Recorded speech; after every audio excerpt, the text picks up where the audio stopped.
Train യാത്രയ്ക്കിടെ ഒരു അത്യാഹിതം സംഭവിച്ച ഇതേപോലെ അപായച്ചങ്ങലെ വലിഞ്ഞു തൂങ്ങി അഭ്യാസങ്ങൾ കാണിച്ച് ഉള്ള ശക്തി മുഴുവൻ ഉപയോഗിച്ച് ബ്രേക്ക് മാനുവലായിട്ടിടേണ്ട അവസ്ഥ ആധുനിക കാലത്തെ ട്രെയിനുകൾക്കില്ല. പറഞ്ഞു വരുന്നത് വന്ദേ ഭാരത് പോലുള്ള ട്രെയിനുകളിലെ എമർജൻസി ടോക്ക് ബാക്ക് യൂണിറ്റിനെ പറ്റിയാണ്.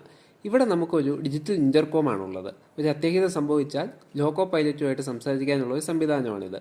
നമ്മൾ ഈ ഒരു പുഷ് ബട്ടൺ പ്രസ് ചെയ്ത് കഴിഞ്ഞാൽ ലോക്കോ പൈലറ്റിന് ഒരു അലാറം കിട്ടുന്നു.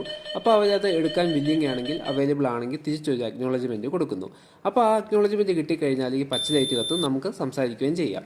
അങ്ങനെ ഒരു അക്നോളജ്മെന്റ് പാസഞ്ചറിൽ നിന്ന് കിട്ടിക്കഴിഞ്ഞാൽ തന്നെ ലോക്കോ പൈലറ്റിന് അതിന്റെ ജെന്യുവിനിറ്റി പരിശോധിക്കാനും കാര്യങ്ങൾ അറിഞ്ഞിട്ട് ഇലക്ട്രോണിക് ന്യൂമാറ്റിക് ബ്രേക്കിംഗ് സംവിധാനങ്ങൾ പ്രവർത്തിപ്പിക്കാനും സാധിക്കും. ഇനിയും പാസഞ്ചേഴ്സിന് വോയിസ് കമ്മ്യൂണിക്കേഷൻ പോസിബിൾ അല്ല, അങ്ങനെ ഒരു സാഹചര്യത്തിൽ ഇതേപോലെ എമർജൻസി ബട്ടണും ഉണ്ട്.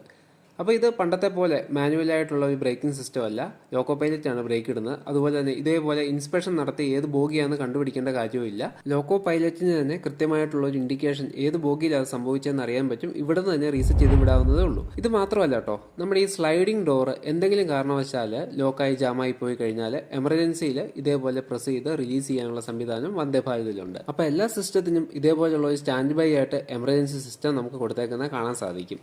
പിന്നെ എന്തെങ്കിലും കാരണവശാൽ നമ്മുടെ മെയിൻ ഡോർ ജാമായി പോവോ, ആൾക്കാർ ഇറങ്ങുമ്പോൾ എന്തെങ്കിലും പ്രശ്നങ്ങളോ പറ്റിക്കഴിഞ്ഞാൽ അതിനും എമർജൻസി പ്രൊവിഷൻ ഉണ്ട്. അപ്പോൾ ഇതുപോലുള്ള നല്ല നല്ല അറിവുകൾ ഇഷ്ടമാണെങ്കിൽ തീർച്ചയായിട്ടും നമ്മുടെ വീഡിയോ ഒന്ന് ലൈക്ക് ചെയ്ത് സബ്സ്ക്രൈബ് ചെയ്ത് സപ്പോർട്ട് ചെയ്യാൻ മറക്കല്ലേ.